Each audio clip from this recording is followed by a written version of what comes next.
Real-time bidding, which is sometimes referred to as ping-post bidding model, is the process in which a vendor pings several lead buyers for the bid prices they'll pay for a specific lead prior to posting the lead to any one buyer. If the buyer's bid price is acceptable to the vendor, they may choose to post the lead. LeadConduit's real-time bidding allows account holders to bid on leads that meet their acceptance criteria and volume caps.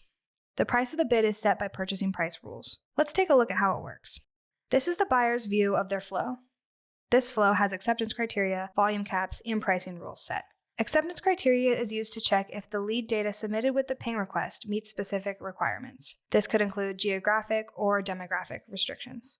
The flow will accept up to 1,000 leads per day and will return a failure response after the volume cap threshold is met. Only accepted leads are then posted into the buyer's account and are counted against the volume cap limit. There's no limit on the number of pings a flow can receive. The purchase price rules are used to define the price of the bid based on specific data points. This flow is set to make higher bids on leads from Pennsylvania. Vendors will find bidding ping instructions in their LeadConduit submission docs.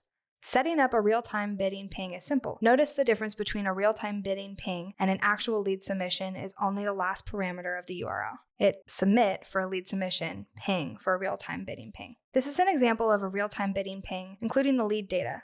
This example uses a GET format, but form post, JSON post, XML post formats also work. Let's send that bid request using our browser.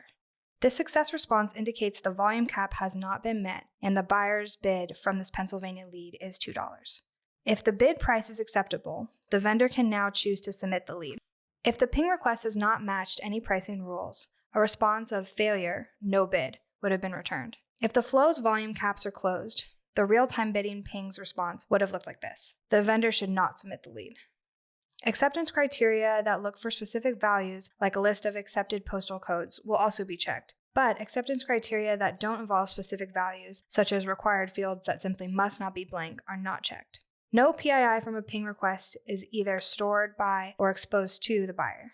Real-time bidding pings do not appear as flow events. The lead data is evaluated in the background and visible to the buyer, and the data is discarded.